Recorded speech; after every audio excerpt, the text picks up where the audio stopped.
Evarista is like many farmers in Agusan del Norte province. She knows that when the nearby Agusan River floods, it's not only her crops that are destroyed, but the capital for the next growing season washes away with it.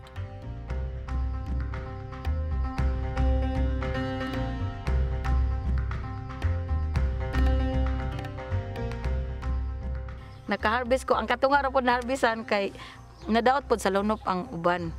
Weather extremes brought on by climate change are making the farmers more vulnerable each year. And loans and other needed assistance are not easy to come by. But that's changing.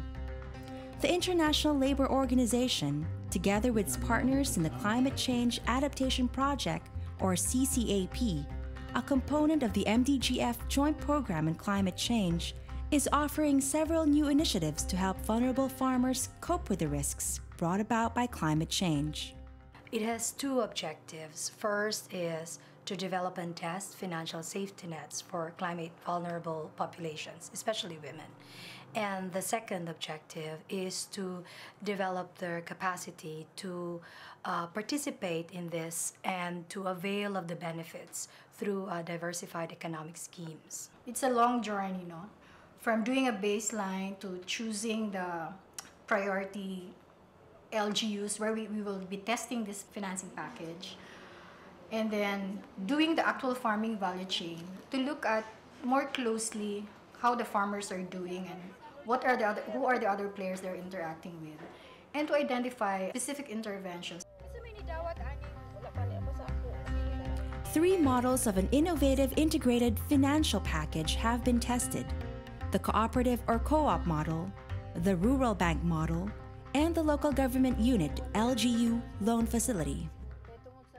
So na-interest po ko nga mulon ko sa baog kay ang kakulangon sa mga financing ba pag primero gina kong loan sa baog gi kwanto na ako gipalit na ako og similya sa mais, then organic na fertilizer.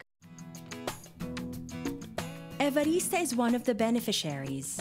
Now, to get a loan, there are fewer documents required. Applications are written in clear language farmers can understand, and the loan amount is pegged on the farmer's actual cost of production at low interest rates and no required collateral. Social protection mechanisms such as health and crop insurance are also included in the package.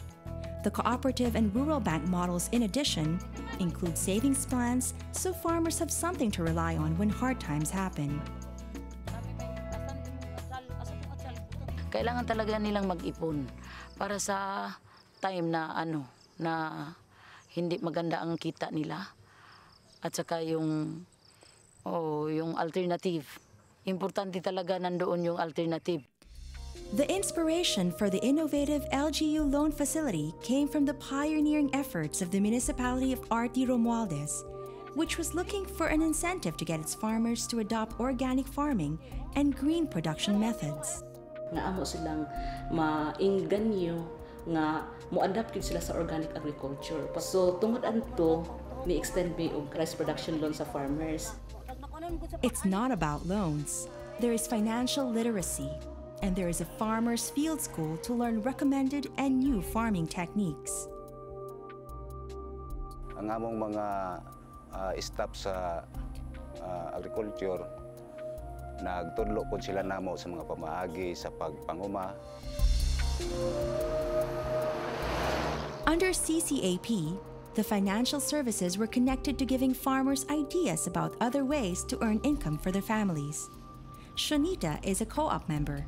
When flooding destroyed her squash farm, she used the loan money to replant and finance a small store and a sewing business.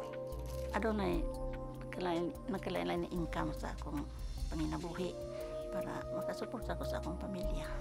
Karon kay utro man ang klima, kamay ra pud among na-harvest. The farmers also learn how to change their planting methods to adapt to altered weather patterns brought about by climate change. Pag dili tigbaha, tanom kami.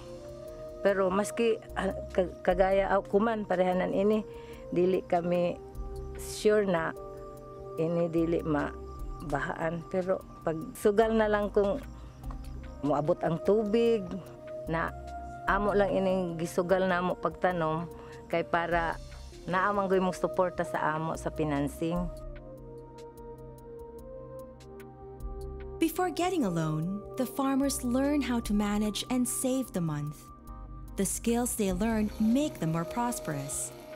Evarista paid off her first loan and used a second to buy a piece of land on higher ground away from flood danger. Paglilo na ako, kuan ako og area dito sa Pikas nga baryo para kanang kung mo lunop na ko area nga lain nga pangdepensa. Women farmers are especially vulnerable. They often don't have assets under their own names, making access to collateralized loans difficult. They also carry the burden of making ends meet under a budget made tighter due to crop losses. The Rural Bank model targets women farmers, providing them support for micro-agri-enterprises or for crop production while providing their spouses the same services. So far, more than 800 farmers, many of them women like Evarista, have benefited from the CCAP innovative financing scheme. As the crops are harvested, the initiative has also yielded important lessons for the ILO, the MDG-F joint program, and its partners.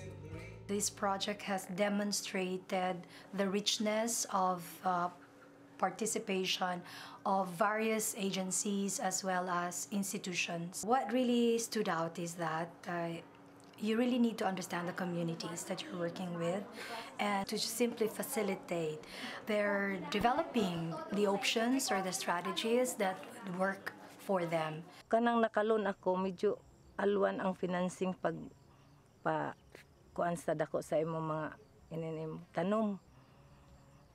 Kay ang kuan dili ka na magkalisod-lisod. The climate is changing, but even with the floods or drought which comes with it, Evarista and other farmers in Agusan del Norte have now something to rely on. The package of affordable loans, savings, insurance, and other social protection mechanisms, as well as training, provide them opportunities to maximize their production and better deal with the risks of changing climate.